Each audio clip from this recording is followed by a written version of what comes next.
बिस्मिल्लाहिर्रहमानिर्रहीम। मदनी वॉइस के मुअज़्ज़ज़ नाज़रीन, अस्सलामु अलैकुम। एक लड़के को अपने मोहल्ले के इमाम मस्जिद की बीवी से बेइंतहा मोहब्बत हो गई। लड़के ने अपनी इस मोहब्बत का ज़िक्र अपने एक बहुत करीबी यार से किया। उसने अपने यार से कहा, मुझे इमाम साहब की बीवी से बेइंतहा मोहब्बत है और मैं चाहता हूँ इस मामले में तुम मेरी मदद करो। उसके दोस्त ने इस्तग़फ़ार किया कि मैं तुम्हारी मदद कैसे कर सकता हूँ। उस लड़के ने कहा, मैं इमाम साहब की बीवी से मिलना चाहता हूँ, लेकिन मसला ये है कि इमाम साहब नमाज़ पढ़कर जल्दी घर आ जाते हैं और मुझे मिलने का बिल्कुल भी वक्त नहीं मिलता। तुम ऐसा करो, कल से नमाज़ें पढ़ना शुरू करो और इमाम साहब को अपने अजीब अजीब मसलों में उलझा कर रखो ताकि वो तुम्हारे मसलों को जवाब देते देते घर से लेट हो जाए और इसी दौरान मुझे उनकी बीवी से मुलाकात के लिए खूब वक्त मिल जाएगा। उसके दोस्त ने कहा, ये तो कोई मसला नहीं है। इससे अगले दिन वो लड़का नमाज़ पढ़ने के लिए चला गया। ये नमाज ना तो अल्लाह के लिए थी और ना ही कोई नेकी की नीयत थी।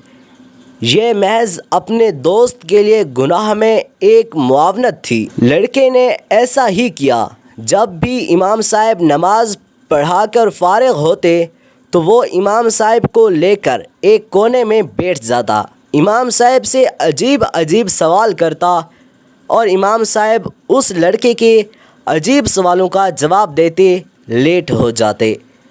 इसी दौरान उसका दोस्त इमाम साहब की बीवी से मुलाकात कर लेता। ये मामला तकरीबन 2 से 3 महीने चलता रहा। एक दिन उसके दिल में ख़याल आया कि मैं कितना गलत कर रहा हूँ। इमाम साहब की बीवी के लिए मैंने क्या किया ताकि मेरा दोस्त खुश हो जाए, लेकिन ये तो गुनाह है जिसका मुझे कल को हिसाब देना है। दुनिया मकाफ़ात अमल है, हो सकता है कल को ये मेरे साथ भी हो जाए। उस लड़के के दिल में तरह तरह के ख्याल आना शुरू हो गए। उस रात ये सो नहीं पाया और उसने अहद किया कि मैं सुबह जाकर इमाम साहब से सब बात बयान कर दूंगा और उसके बाद वो जो मुझे सज़ा देंगे मुझे कबूल है।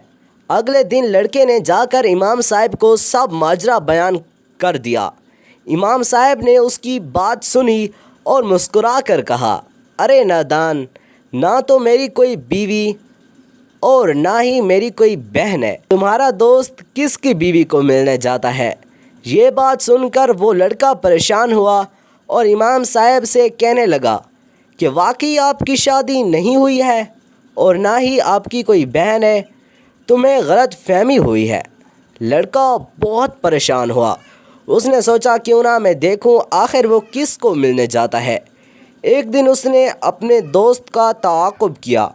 उसने देखा कि उसका दोस्त उसके घर में दाखिल हुआ और उसकी बीवी के साथ मुलाकात कर रहा था। ये देखकर ये लड़का बहुत परेशान हुआ।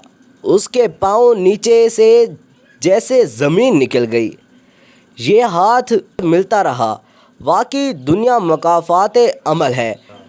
जो किसी के लिए गड्ढा खोदेगा वो उसमें खुद ही गिरेगा। अल्लाह ताला फरमाते हैं, गुनाह में किसी का साथ मत दो और नेकी में बढ़ चढ़ कर एक दूसरे का साथ दो।